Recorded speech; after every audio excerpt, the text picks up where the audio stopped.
grandparent friends. We are finishing up our little mini series about when we're the problem. When our grandparents' problems in the situation and in the relationship mix of grandchildren, parents, grandparents. There are a few things that happen that cause us to be absent. And I want to talk about the ones that really fall from the grandparent side of that equation. So here are a few things I think that can create that absence.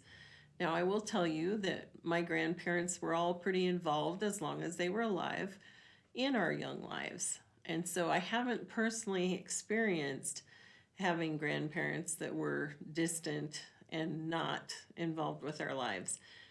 But here's what I've seen just working with families. A lot of times it's based on choices we make.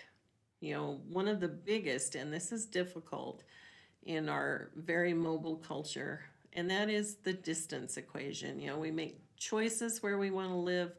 Our children make choices about where they want to live. It creates a lot of distance, and sometimes we just physically aren't present. And so we try to do the best we can to be present in other ways, and fortunately, technology has allowed that. But what about people who just kind of move away and forget and say, my life is more important. I'm going to go do what I want to do. This is my time of life, and I'm going to live it. And if they want to see me, they'll come see me. I'd strongly suggest rethinking that.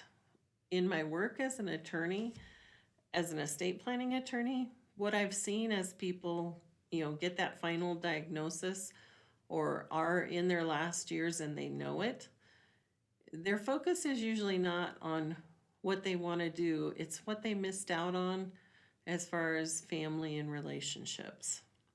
So take time now to make the good choices and to mend anything that needs to be mended. Don't be selfish.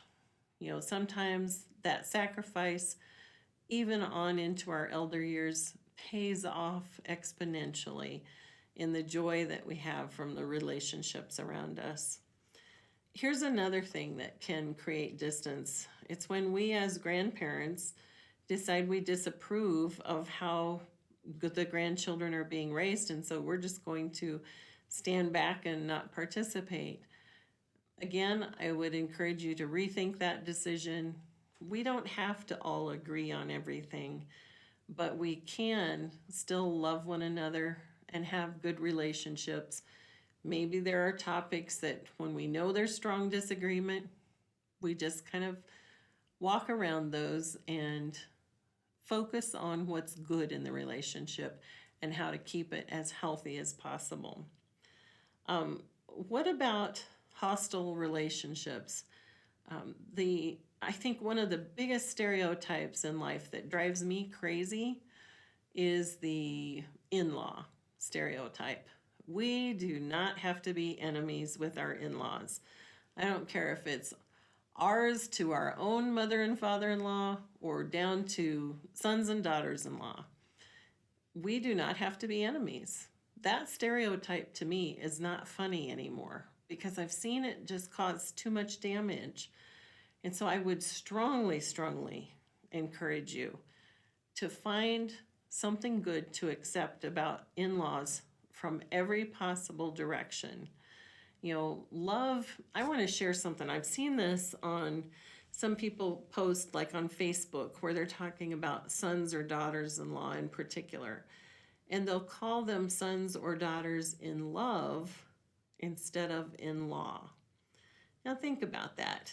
If you begin to view these people as persons who are not just legally related to you and you have to claim them because they're legally related to you, but you're now thinking about them as a part of the whole big love equation of your family, doesn't that give you a different perspective and a desire to make it work, make it become a strong relationship? I think it does. It helps me when I am so blessed with the daughters-in-law that I have so far. I have two, and I just adore them. It's very easy to love them. But even if they hadn't been perfect from day one, in our minds for our sons. I hope I would have tried to accept them for who they were. And here's the reason why: because my son loved them. And that is important. As a parent, we want our children to be happy. And so if this person makes your child happy, do your best, grandparent, to love them and accept them and interact with them, because it will affect your relationship with your grandchildren.